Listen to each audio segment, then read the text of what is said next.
1 Tawarik pasalnya yang ke-14.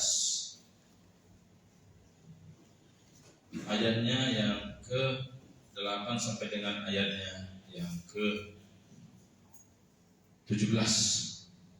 Judulnya adalah Daud memukul kalah orang Filistin. Ketika didengar orang Filistin bahwa Daud telah diurapi menjadi raja atas seluruh Israel, maka majulah semua orang Filistin untuk menangkap Daud. Tetapi Daud mendengar hal itu, lalu majulah ia menghadapi mereka.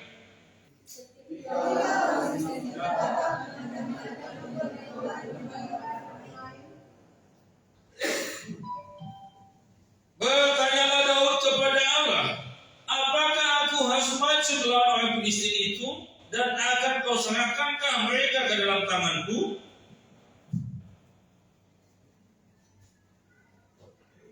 Ayat 11 Bapak Ibu. Lalu majulah ia ke Baal-Perasim, dan Daud memukul mereka kalah di sana. Berkatalah Daud, Allah telah memutusku menjadi sesungguhnya yang berkuasa. Sebab itu orang menamakan tempat itu Baal-Perasim. Orang Filistin itu meninggalkan para allahnya di sana, lalu orang Israel membakarnya habis atas perintah Daud.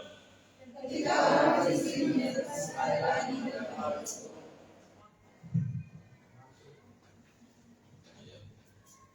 Maka bertanyalah lagi Daud kepada Allah. Lalu Allah menjawab, janganlah maju di belakang mereka, tetapi buatlah gerakan lingkaran terhadap mereka, sehingga engkau dapat menyerang mereka dari jurusan pohon-pohon partau. dan jangan kau mendekati dalam bangkai dengan pohon-pohon itu, maka kau keluar berebut, sebab Allah tak keluar berperang denganmu untuk membunuh orang Filistin. Dan Daud berbuat seperti yang diperintahkan Allah kepadanya, maka mereka memukul kalah tentara orang Filistin itu, mulai dari Gibeon sampai Gezer. Lalu masihlah Daud sekarang ini, dan Tuhan mendapatkan sesuatu kepadanya selama. Puji Tuhan, silakan dulu Bapak Ibu, saudara yang saya kasihi dalam nama Tuhan Yesus. Saat ini tidak bisa buka.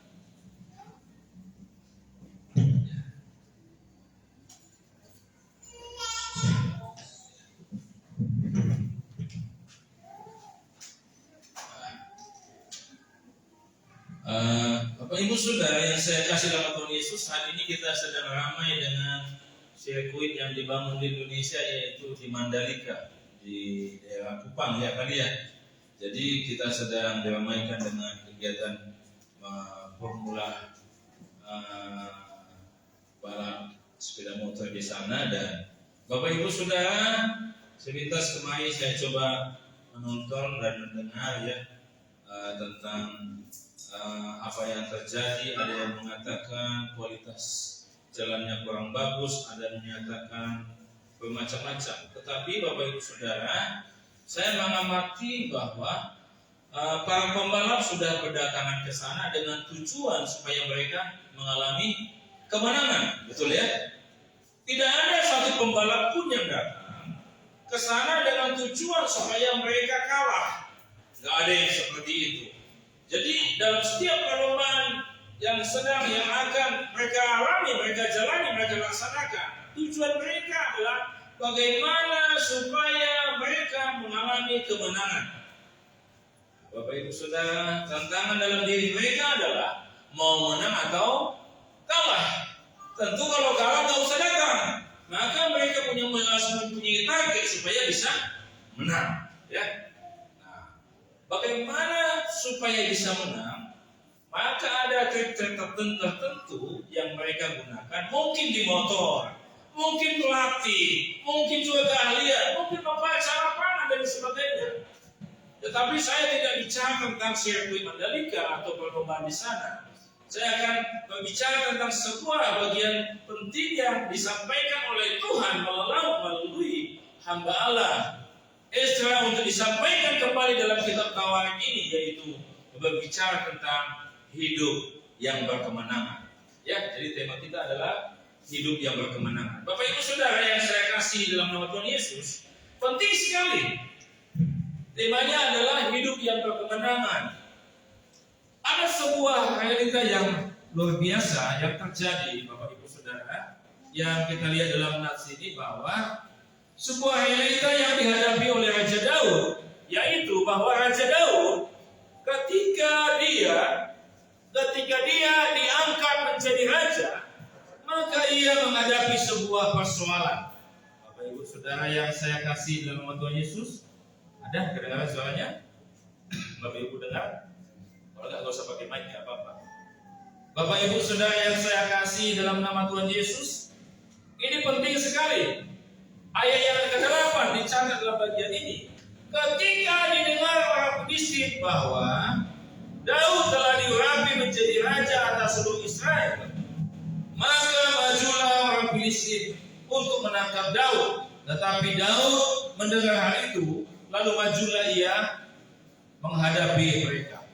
Bapak Ibu Saudara yang saya kasihi dalam nama Tuhan Yesus Kristus, kita melihat dalam bagian ini ada sebuah persoalan yang dihadapi oleh Raja Daud, yaitu Raja Daud ketika dia baru diangkat menjadi raja, baru diangkat menjadi pejabat, baru mendapatkan posisi, jelas pengalamannya tidak banyak, kan? Pengalamannya masih sangat sedikit, masih sangat minim. Tetapi pengalaman yang sedikit yang sedang dihadapinya adalah sebuah persoalan yang besar. Kenapa? Karena pada saat orang Filistin mendengar bahwa Raja Daud diangkat menjadi seorang raja, maka orang Filistin berencana untuk menghadapi dan menjatuhkan dan juga mengalahkan Raja Daud. Bapak Ibu Saudara yang saya kasih dalam nama Tuhan Yesus Kristus, penting sekali bagian ini saya angkat. Mungkin kita tidak menghadapi persoalan diserang atau menyerang, kan gitu ya. Mungkin kita sedang menghadapi persoalan di usaha, persoalan kesehatan, persoalan rumah tangga, persoalan pekerjaan. Tadi Pak Gibi bersaksi tentang pengalaman anak yang mungkin belum mendapatkan pekerjaan. Puji Tuhan sudah mendapatkan pekerjaan ya. Tapi ini saya katakan kepada Bapak Ibu, tiap hari kita bisa diperhadapkan dengan berbagai persoalan. Dan saya mau sampaikan kepada Bapak Ibu bahwa persoalan yang kita hadapi bisa bermacam-macam. Mungkin tidak persoalan dalam usaha, mungkin tidak persoalan dalam rumah tangga, tetapi bisa persoalan-persoalan yang lainnya.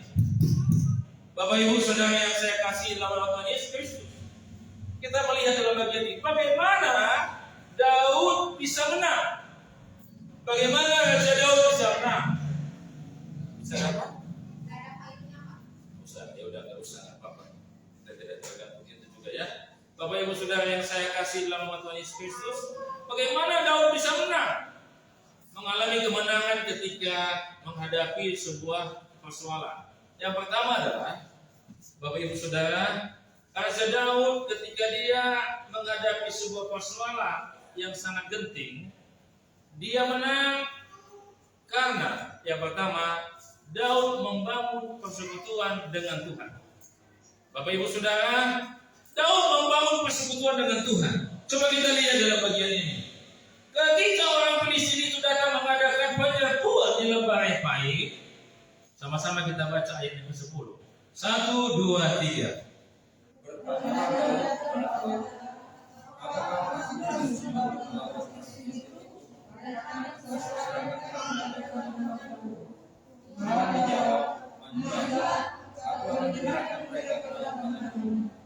Bagian ini mencatat bahwa Daud bertanya kepada Tuhan. Daud datang kepada Tuhan. Daud bersekutu dengan Tuhan. Daud datang menghampiri Tuhan, menyampaikan apa yang menjadi pergumulannya. Bapak Ibu Saudara, sesuatu yang sangat luar biasa. Daud, Alkitab mencatat Daud tidak bertanya kepada para menterinya. Daud tidak bertanya kepada panglima perangnya. Daud tidak bertanya kepada ahli-ahli yang ada di sana. Daud datang kepada Tuhan. Ya Bapak Ibu Saudara, perangkat-perangkat yang dimilikinya sebagai seorang raja ini bisa mendukung untuk dia mengambil keputusan, mungkin dia bilang, dia bisa katakan, berapa pasukan kita? Siagakan dan sebagainya. Tetapi Daud tidak mengandalkan logikanya. Dia lebih dahulu untuk datang bertekuk lutut di hadapan Tuhan. Bapak Ibu Saudara yang saya kasih dalam nama Tuhan Yesus Kristus, apakah salah kalau Daud memanggil panglimanya? Apakah salah Daud memanggil perdana menterinya? Saya pikir tidak salah, karena dia seorang raja. Apakah salah Daud ketika memanggil penasihat? Saya pikir tidak salah. Tetapi catatan yang manis dalam bagian ini, semua perangkat pendukung yang Tuhan izinkan dia miliki sebagai seorang raja tidak menjadi andalan dalam hidup. Daud membangun persekutuan dengan Tuhan. Posisinya sebagai raja tidak membuat dia lupa kepada Tuhan. Posisi dia sebagai seorang yang sudah menjadi seorang pejabat tidak membuat dia, saya tidak perlu Tuhan. Tidak seperti itu. Catatan Alkitab mencatat bahwa ketika dia mendengar bahwa tentara Filistin akan menyerang dia, dia justru datang kepada Tuhan. Menunjukkan bahwa Daud itu menghormati Tuhan.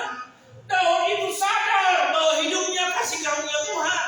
Daud itu tahu bahwa apa yang dimilikinya saat ini adalah anugerah. Sehingga ketika dia menghadapi persoalan yang besar, dia tahu Tuhan yang aku cari dari Tuhan. Dia mencari Tuhan, mendahulukan Tuhan. Mendahulukan Tuhan. Sehingga Daud mendapatkan kemenangan. Alkitab mencatat. Coba kita baca kembali ayat-ayat berikutnya, Bapak Ibu. Kita membaca ayatnya ke-11. Sama-sama kita membacanya. 1, 2, 3. Lalu majulah ia ke Baal-Perasim dan Daud mengkumpulkan Allah telah memberi suku dengan perkataan seperti air. Sebab itu Allah menamakan tempat itu Baal-Perasim. Ini saya katakan kepada Bapak Ibu bahwa Daud mengalami kemenangan. Kemenangan Daud mengakui bahwa Allah telah menerobos.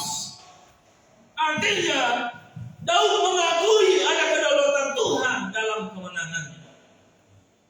Bapak Ibu Saudara yang saya kasih dalam nama Tuhan Yesus, ini penting sekali. Penting sekali ketika menghadapi berbagai tantangan. Daud berkata, aku datang kepada Tuhan, mendahulukan Tuhan, bertanya kepada Tuhan, bertekuk lutut di hadapan Tuhan. Salah satu poin mengalami kemenangan, ternyata dekat dengan Tuhan, mendahulukan Tuhan, bersekutu dengan Tuhan. Bapak Ibu Saudara, pemazmur juga mengatakan dalam Mazmur 62 ayat 2, hanya dekat Allah saja aku tenang. Daripadanya lah harapanku. Hanya Dia gunung batu, kota bentengku dan keselamatanku.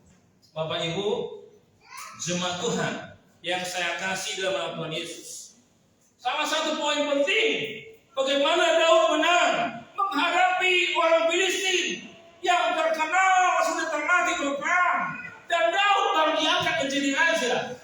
Daud itu membangun persekutuan dengan Tuhan. Daud itu mendahulukan Tuhan. Ketika dia memulai sesuatu, ketika dia melangkah, dia lebih dahulu dengan kepada Tuhan. Ini saya sampaikan kepada Bapak Ibu.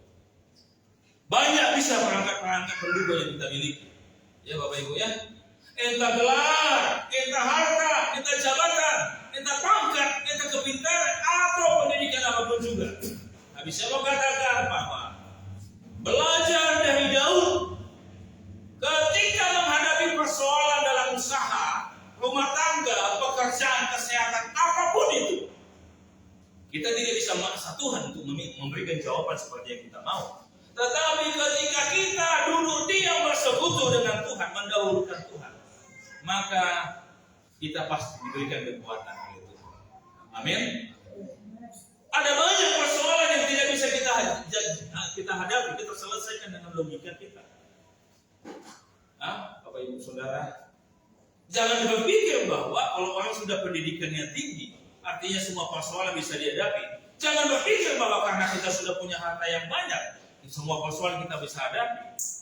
Saya mau katakan kepada Bapak Ibu, Tapi ingin saya katakan kepada Bapak Ibu, kita perlu bersekutu dengan Tuhan. Ada titik-titik tertentu kita merasa tidak mampu menyelesaikan persoalan kita, mungkin kecil. Tapi saya mau katakan ada titik-titik tertentu ketika kita lemah, maka kita tidak kuat dan kita akan jatuh. Ya Bapak Ibu Saudara, ini penting. Ada perangkat-perangkat pendukung. Mungkin kita berkata suamiku hebat, suamiku pintar, suamiku kaya. Ingat, istriku kaya, istriku pintar, istriku hebat. Ingat, satu titik itu bisa tidak berfungsi ketika kita coba mengandalkan itu. Kalau Tuhan mau, hari ini juga semua bisa diambil. Betul nggak? Betul nggak Bapak Ibu? Nyawa kita pun bisa diambil Tuhan kalau Tuhan mau. Karena itu kita mesti meletakkan lutut di hadapan Tuhan. Ketika sudah mendapatkan sesuatu, Bibi dapat pekerjaan, Bibi tetap bersekutu dengan Tuhan. Ya, memang Bibi, Boatiu, siapapun kita, Nadia, tetap mesti bersekutu dengan Tuhan. Lidi itu mudah dipatahkan, betul nggak Bapak Ibu? Lidi, tahu lidi? Bisa dipatahkan kan Bapak Ibu? Tetapi sebatang lidi apabila ditempelkan kepada batang besi yang tebal, kira-kira lidinya bisa dipatahkan? Tidak. Kenapa? Apa karena lidi itu kuat? Tidak. Tapi karena lidi itu melekat ke sebatang besi. Lidi itu tetap lemah, tapi sebatang besi itu melindunginya dari tekanan untuk patah. Ya, Bapak Ibu ya. Ini penting sekali. Jangan kita diperhamba sesuatu yang bukan dari Tuhan. Kita mesti diperhamba oleh Tuhan. Sehingga apapun yang terjadi bagi kita, kita mesti mengatakan, kasih karunia Tuhan itu sempurna. Kalau aku dalam lembah kekelaman, aku percaya Tuhan ada di sana. Ketika aku melimpah, Tuhan ada di sana. Maka pelihara persekutuan dengan Tuhan. Amin Bapak Ibu ya. Anak-anak muda yang belum ketemu pekerjaan, belum ketemu tulang rusuk atau tulang iga kan gitu ya. Jangan pergi ke tulangnya, pergi ke Tuhan. Haleluya. Jangan-jangan tulangnya belum kawin juga, minta jodoh. Tulang doakan saya, aman doakan saya supaya saya punya jodoh. Kalau minta sama saya tulang aja belum punya jodoh kan? Bapak Ibu, Saudara, minta pekerjaan, mau minta sama opung, mau minta sama saya, opung aja gak pernah kerja. Bapak Ibu Saudara, ini penting. Kita sebagai orang yang beriman kepada Tuhan, kita tidak luput dari berbagai persoalan. Apapun persoalan kita, adakah kita bisa menyelesaikan persoalan kita sendiri? Saya katakan bahwa semua campur tangan. Bagi Tuhan tidak ada yang mustahil. Haleluya. Ya berarti ya, bagi Tuhan tidak ada yang mustahil ya, Cik ya. Semua bisa Tuhan atur. Dari sana tidak ada, dari sini bisa ada. Amin. Amin ya. Karena itu kita yang penting kita kuat, jangan lemah. Kalau kita lemah, kita nggak punya kesempatan. Iblis akan gunakan untuk melemahkan kita. Tapi kalau kita kuat, maka kita bisa memikirkan hal-hal yang lain yang lebih besar lagi. Amin. Amin. Puji Tuhan. Ya, itu yang pertama. Bagaimana supaya menang? Bapak Ibu sudah lupa kan? Bangun bersekutu. Bangun pagi, jangan cari kopi dulu. Berdoa dulu. Amin. Tidur, bersyukuri anugerah Tuhan, minta ampun sepanjang hari ini. Mungkin ucapan saya salah sama istri, sama suami, sama anak, sama orang lain. Minta ampun supaya kita tidur dalam keadaannya bahwa semuanya kita menyadari tidak sempurna. Sadar atau tidak sadar, kadang-kadang kita bisa keceplosan. Ini ucapan kepada karyawan bawahan atau atasan atau bos kita atau mungkin pada suami atau istri kepada anak kita. Maka kita minta ampun kepada Tuhan. Sepanjang hari ini Tuhan, kami tidak tahu apa yang kami pikirkan, apa salah atau bagaimana. Tetapi kami manusia yang berdosa tidak sempurna. Penting sekali. Jadi itu yang pertama. Daud menang, Alkitab mencatat, bukan karena dia kuat, tetapi karena dia membangun persekutuan dengan Tuhan. Ya, hati-hati Bapak Ibu.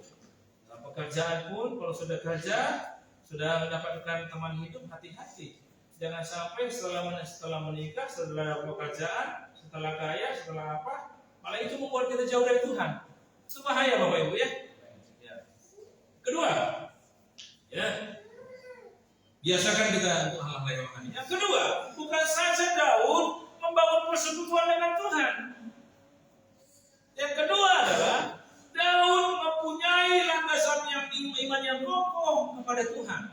Pertama dia bersekutu dengan Tuhan. Yang kedua landasan iman, artinya ada tempat Daud untuk berpijak, yaitu Tuhan. Daud tidak menjadikan jabatannya, hartanya sebagai pijakan dalam hidupnya. Daud tidak menjadikan posisi dia yang luar biasa itu menjadi landasan untuk mengambil keputusan. Coba kita lihat. Ayat yang ke-12 dikatakan seperti ini. Orang Filistin itu meninggalkan para allahnya di sana. Lalu orang Israel membakarnya habis atas perintah Daud. Ayat yang ke-13. Ketika orang Filistin menyerbu sekali lagi. Wah ini buat ya kokoh ya orang Filistin ya. Gak mudah menyerah. Patut dia jenggi jempol kan. Gak mudah menyerah. Sudah kalah sekali, pengen lagi melawan kepada Daud. Apa yang coba? Sangat manis. Apa yang dikatakan dalam catatan Alkitab? Ayat 14. Sama-sama kita baca. 1, 2, 3. Maka katanya Allah janganlah meninggalkan mereka, tapi meninggalkan mereka sehingga menjadikan mereka. Puji Tuhan, luar biasa. Kalau ayat sebelumnya dicatat, majulah, kan gitu betul ya? Majulah ayat 10 kan? Tetapi ayat 13, ayat 14 dikatakan jangan maju. Jangan maju. Pertama Daud bertanya dan Tuhan jawab maju, betul? Ayat 10 dan dia menang, betul? Yang kedua, diserang lagi, Daud bertanya lagi. Dan apa kata Tuhan? Jangan maju. Takbiran saya, Tuhan ingin mengajarkan kepada Daud bahwa mengajarkan kepada orang-orang yang ada bahwa sesungguhnya Tuhan membuat cara memberikan kemenangan tidak dengan satu metode, tetapi Tuhan kaya dengan metode. Haleluya. Tuhan itu tidak bisa dijangkau dengan satu metode. Tuhan itu bisa memberikan kemenangan dengan berbagai metode. Bapak Ibu Saudara yang saya kasih dalam nama Tuhan Yesus Kristus, landasan iman Daud. Daud betul-betul bertanya kembali kepada Tuhan.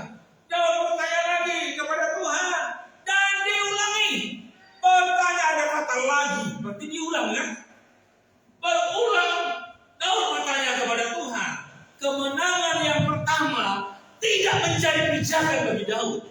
Kemenangan yang didapatkannya poin pertama dalam ayat 10, 11, 12 tidak menjadi landasan bagi dia. Dia selalu berkata, Tuhan adalah landasan saya. Pengalaman hidup saya bukan landasan saya.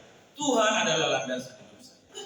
Kira-kira begitu Pak. Mengerti maksud saya Bapak Ibu? Bahwa dia sudah menang pertama kan?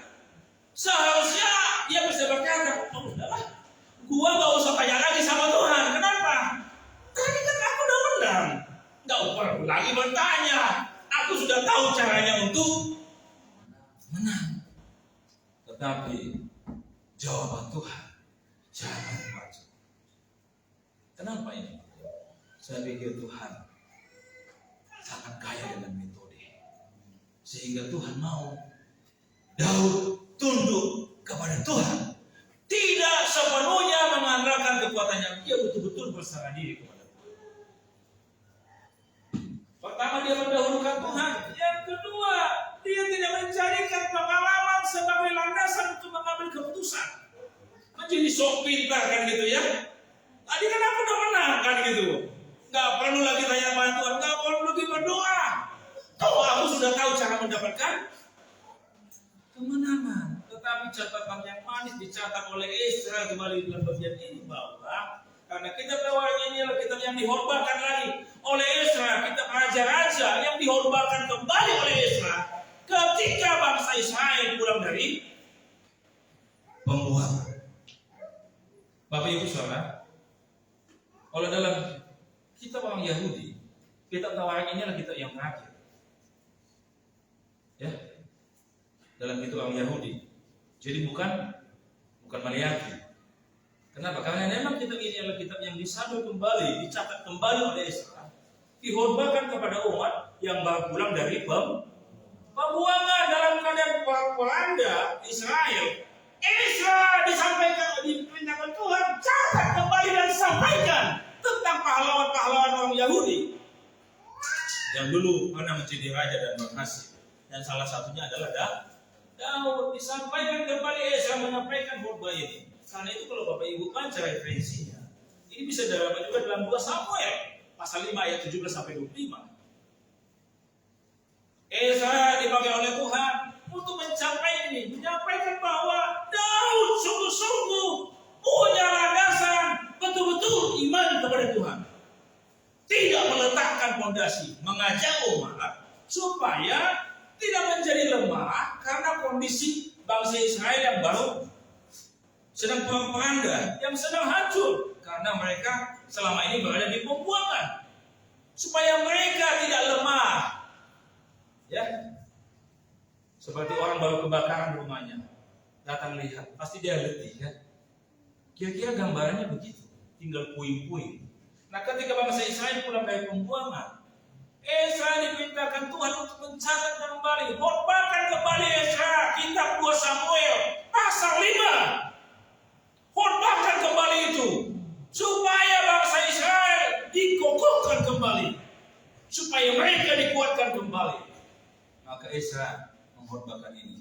Bagaimana Daud yang dalam masalah, dia tidak menjadikan pengalaman sebagai landasan hidup. Pengalaman penting nggak bagi Bapak Ibu? Pengalaman guru yang baik, betul. Tapi pengalaman bukan landasan hidup. Iman kita mesti bergantung kepada Tuhan. Karena itu Bapak Ibu, dunia ini penuh dengan metode. Aristoteles mengatakan bahwa tidak ada murid yang bodoh. Yang ada adalah guru yang belum menemukan metode yang tepat untuk mengajar murid. Karena itu di beberapa sekolah-sekolah tertentu, murid itu dibatasi.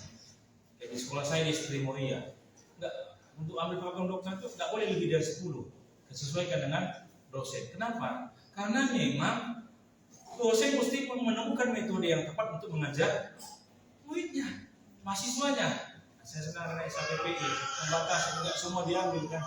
Nggak kebayang kalau banyak. Lalu siapa yang membimbingnya? Seperti yang saya sampaikan kepada Pak Ibu, metode bisa berubah, tapi iman kepada Tuhan tidak boleh berubah. Ya, jadi ada perangkat-perangkat yang kita miliki. Entah ilmu itu bagus, entah gelar itu bagus, entah harta itu bagus, nggak apa-apa. Punya harta kekayaan itu bagus, nggak apa-apa.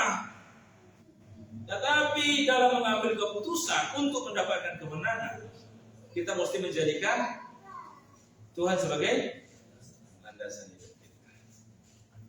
Amin Pak Tio.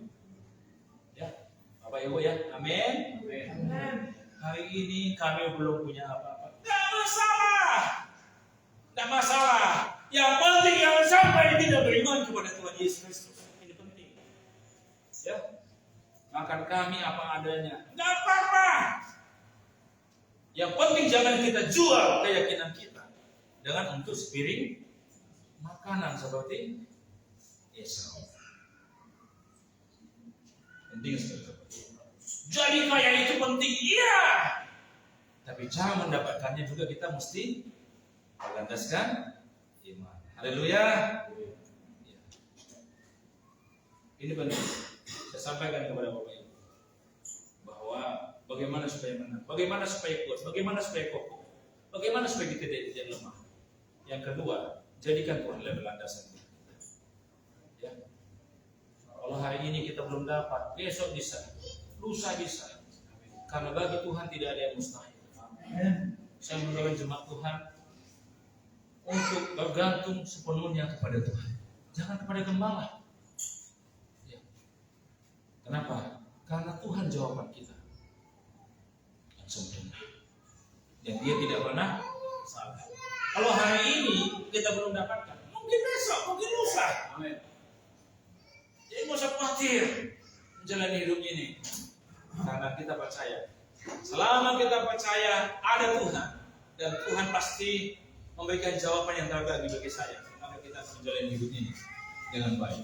Ya, jangan kita pikir rumah tangga berantem karena nggak punya uang. Oh, belum tentu. Ada rumah tangga berantem karena punya uang. Jangan kita berpikir begitu. Rumah tangga karena anak-anak saya kalau punya uang. Tidak sedikit rumah tangga bercerai karena punya uang. Sudah nggak pernah ketemu. Istrinya makan di Bandung, suaminya makan di Jakarta. Kan gitu. Hampir setiap hari seperti itu. Pulang sudah tengah malam, nggak bertemu dengan istri, dengan anak, dengan suami. Ujungnya punya simpanan dia. Hati-hati Bapak. Ya, dia penting di sini.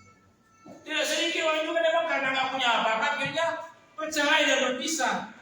Karena itu saya mengatakan, bagus punya uang, bagus juga nggak punya uang, nggak apa-apa.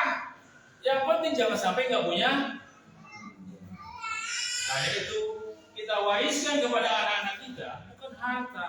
Bagus kalau bisa kasih harta, tapi wariskanlah nilai-nilai. Tidak sedikit juga orang kan dulunya kaya, orang tuanya kaya, setelah orang tuanya panggil Tuhan, anaknya jadi nggak punya apa-apa, semua dijualin. Kenapa? Karena tidak mewariskan nilai-nilai iman. Harta bendanya dipakai untuk narkoba. Ya Bapak Ibu ya. Jadi penting nggak kaya? Penting nggak punya sesuatu? Penting. Tapi bukan itu landasan iman. Imanmu tidak diukur dengan apa yang kita miliki. Orang berkata, pendeta sombong, pendeta paling miskin Ciranjang, tidak masalah bagi saya. Kenapa? Karena iman saya tidak tergantung kepada harta benda seperti itu. Jika Tuhan mau, ya, traktor juga Tuhan bisa kirim, helikopter juga bisa Tuhan kirim, betul nggak? Tuhan tanya, mana tempat parkirnya Pak Pendeta? Oh belum punya, jangan udah dikasih kan gitu. Bapak Ibu Saudara, atau tiba-tiba Tuhan jatuhkan dari langit uang 1 karung. Itu pengaribannya. Karena jantungan langsung dipanggil Tuhan. Penting sekali. Iman kepada Tuhan. Baik susah tetap beriman, baik melimpah tetap beriman. Gaji naik tetap beriman, gaji turun tetap. Haleluya. Ini penting. Penghasilan naik tetap beriman, penghasilan turun tetap beriman. Punya menantu beriman kepada Tuhan, tak perlu punya menantu pun tetap beriman kepada Tuhan. Penting sekali. Jangan sampai iman kita tergantung kepada punya menantu atau tidak. Pergumulan itu tidak gampang. Merawat anak itu, ada orang bilang kalau sudah nikah lepas. Nah, lahir dia kita yang susah. Kita mengurusnya dengan perjuangan, betul? Setelah dia sekolah, kita mengurus dia sekolah dengan perjuangan, betul? Tamat di SMA, kita kuliahkan penuh dengan perjuangan, betul? Nanti sarjana dia belum bekerja, orang-orang ngomong kok belum bekerja ini itu segala macam, kita juga mesti mengurus, betul? Sudah bekerja pun dia tetap kita akan mengurus. Nanti ada apa-apa di kantornya, di perusahaannya. Orang berkata, sudah bekerja, sudah sukses, tapi belum punya suami atau istri, tetap kita mesti mengurus, betul nggak Bapak Ibu? Nanti setelah dia menikah, punya anak, cucunya pun mesti kita urus ini. Semua, sampai kapan? Sampai kita dipanggil Tuhan. Betul nggak Bapak Ibu? Makin kita mendapatkan kepercayaan lebih, maka makin tanggung jawab. Belum sarjana, kita mesti enak-enak kan gitu ya. Adik-adik mahasiswa, ya, belum tanggung jawab. Saya katakan, mengajar di sekolah, termasuk di SMA, saya katakan, pergumulan yang kita paling berat adalah setelah kita tamat, kita mau kemana, mau jadi apa? Ya, bukan ketika studi. Kalau studi, kita masih salah, masih boleh. Ya katanya. Tapi kalau sudah tamat, udah STH begitu, kan gitu. Hah? Betul nggak Bapak Ibu? Kita belum punya predikat pendeta, nggak masalah. Tapi sudah pendeta, pendeta kok begitu gitu? Macam. Semua bisa. Ya. Jadi bagaimana rahasia kemenangan yang kedua? Bagaimana bisa berkemenangan? Yang kedua apa? Punya landasan iman yang kuat pada Tuhan. Suamimu bisa berubah. Ya. Bisa berubah juga, kan gitu ya. Betul nggak Bapak Ibu? Dulu rambutnya banyak, lama-lama digeser. Nggak tahu wajahnya yang mana, yang atas atau yang bawah. Itu bisa terjadi. Istri juga begitu. Dulu waktu nikah langsingnya minta ampun. Setelah punya anak sudah langsung, nggak tahu mana. Ini maju atau mundur? Karena sudah sama semuanya.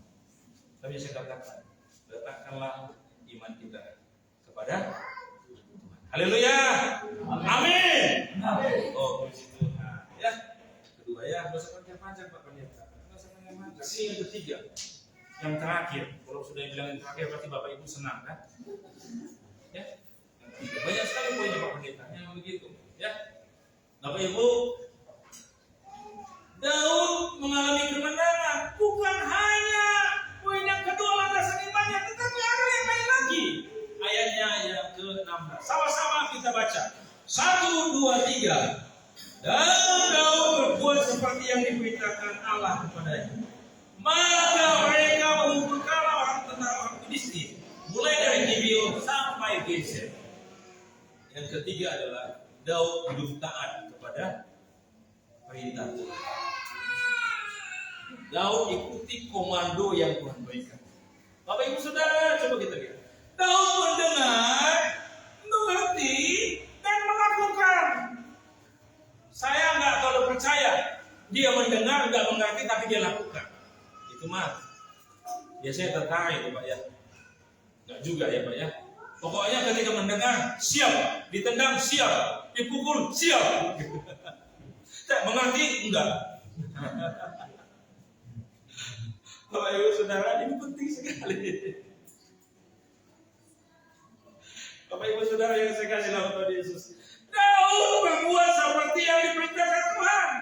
Tidak ada perintah Tuhan yang digeser oleh Daud. Dia sungguh-sungguh ketika dia sudah mendengar, dia mengetahui, dia mengerti, dia memahami, dia melakukan. Bapak Ibu, Daud ingin diatur Tuhan, tidak mau mengatur diri sendiri. Daud mau dipandu Tuhan, Tuhan yang memandu hidupnya melalui firman. Daud tidak memilih-milih perintah Tuhan. Apa yang diperintahkan Tuhan, ia lakukan bagiannya. Daud tidak berdebat kepada Tuhan. Tuhan, kenapa seperti ini? Catatan kita mencatat. Daud tidak mencatat seperti itu. Kita tidak mencatat seperti itu. Tetapi ketika Daud sudah mendengar, mengerti, memahami, lalu dia Bapak Ibu Saudara, Daud tunduk kepada perintah Tuhan. Daud mengakui otoritas Tuhan melalui dia melakukan firman. Bapak Ibu Saudara, apabila ada orang mengakui otoritas Tuhan dalam hidupnya, tapi tidak mau diatur oleh firman Allah, saya pikir dia punya pemahaman yang salah. Kalau orang mengenal Tuhan, menghormati Tuhan, maka semua yang tercatat dalam Alkitab dia mesti lakukan sebagai bukti bahwa dia menghormati Tuhan, tidak memilih-milih. Betul nggak seperti itu? Di satu gereja, ini di Manado, di gereja itu tidak boleh khotbah tentang kasih. Coba, katanya nggak pernah khotbah tentang kasih di tempat itu. Dan hamba Tuhan juga nggak mau bicara tentang kasih, bahkan dilarang juga untuk bicara tentang kasih. Saya pikir, kenapa ya sampai seperti itu? Saya pikir ada problem.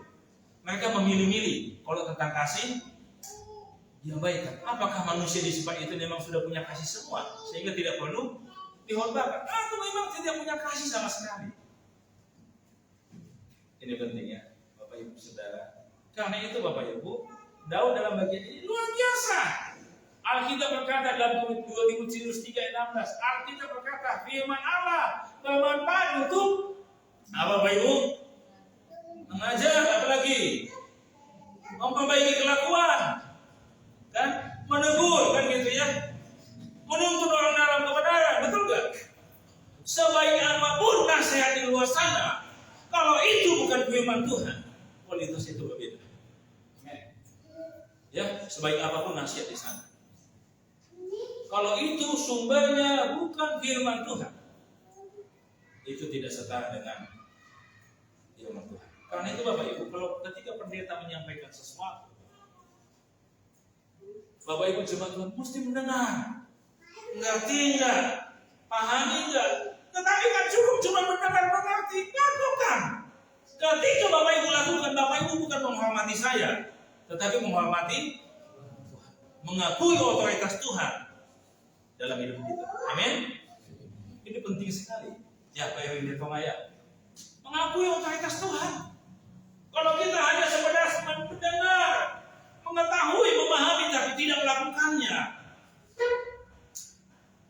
kita seperti gong bergerincing, seperti orang yang sedang mengamati apa? Wajahnya di kaca. Dilihat sebentar, lipstiknya bengkok ke bawah, pergi lagi. Kayaknya ini agak beda ini gitu. Dia akan, tetapi ingatkan bahwa kita mencatat dalam begini, Daud sungguh-sungguh dia betul-betul mengalami kemenangan. Karena dia betul-betul taat. Tiap hari kita diperhadapkan dengan tantangan dan pertandingan iman. Ya, Bapak Ibu ya. Bukan pertandingan tinju suami istri. Tapi mungkin bisa saja itu bagian daripada itu. Betul nggak Bapak Ibu? Nggak ada yang mau berarti Bapak di sini baik-baik sama Ibu. Haleluya. Hanya Tuhan yang tahu. Betul? Tiap hari kita diperhadapkan keputusan. Mana kita ucapkan, kita cair saja, kita pisah saja, dan sebagainya. Masalah-masalah sepele. Cuman karena kopi nggak dibuatkan pagi-pagi, aku mau beli STT aja di sana, dan sebagainya. Ini juga sebuah keputusan yang saya sampaikan kepada Pak Ibu. Tetapi yang saya katakan bahwa apapun keputusan kita, sumbernya mesti Alkitab.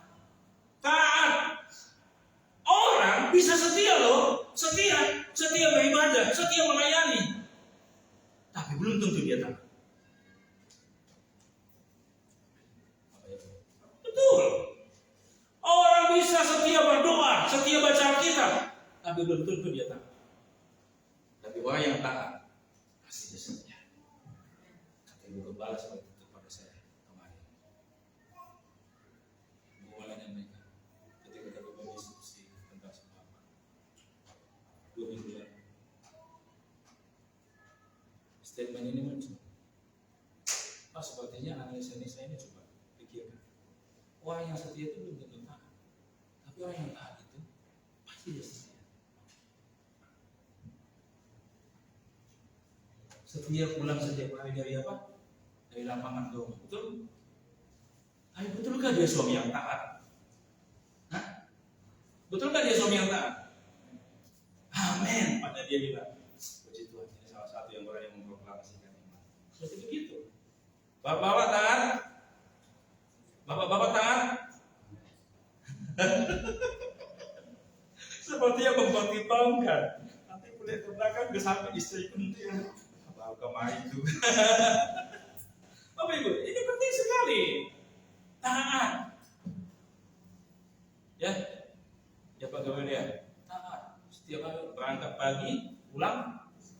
Suami itu aja, itu setia sekali kan. Tapi kalau bicara ketaatan, sebagai suami yang taat, hanya Tuhan yang monitor dia di lapangan. Betul? Kemana ini? Si bapak ini belok kemana? Seong-seong mana ini? Ya mampir. Gitu ya. Betul nggak? Bapak Ibu Saudara. Ya Pak Jek sistemnya ya. Ibu istri itu nggak melihat kau di sana, tetapi hanya Tuhan lihat. Tuhan lihat. Mulai ke sini kau. Ya. Ini penting sekali Bapak Ibu. Penting sekali kita mendengarkan bagian ini. Daud sungguh-sungguh taat. Ya, Tuhan memberikan kemenangan bagi mereka yang taat kepada firman-Nya. Alkitab mencatat dalam bagian ini. Ayat ini catat dalam bagian ini. Sama-sama kita baca sekali lagi ayat 16. 1, 2, 3. Dan Daud berbuat seperti yang diperintahkan Allah kepadanya. Maka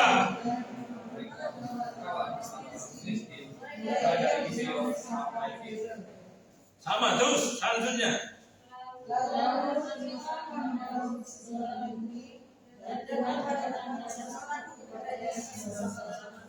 Puji Tuhan, luar biasa. Tuhan berikan yang lebih, berikan yang lebih, berikan yang lebih.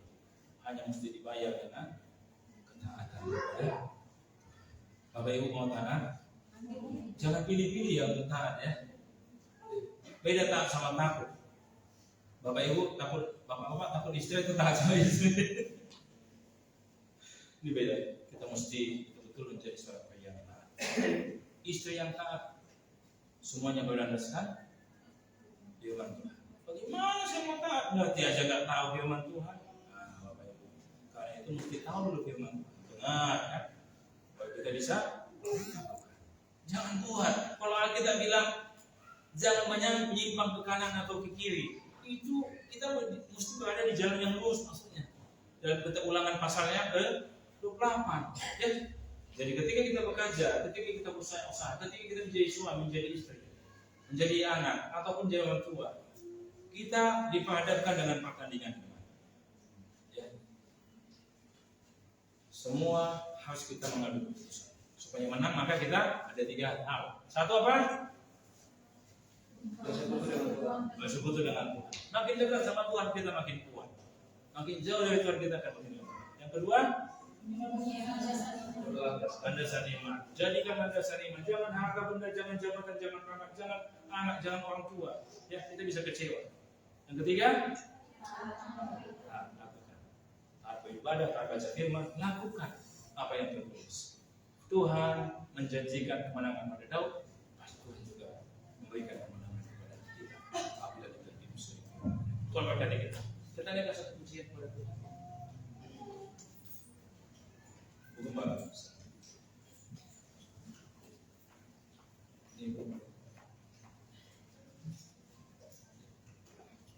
Bapak Ibu Saudara yang saya kasih dalam Tuhan Yesus, kita bersyukur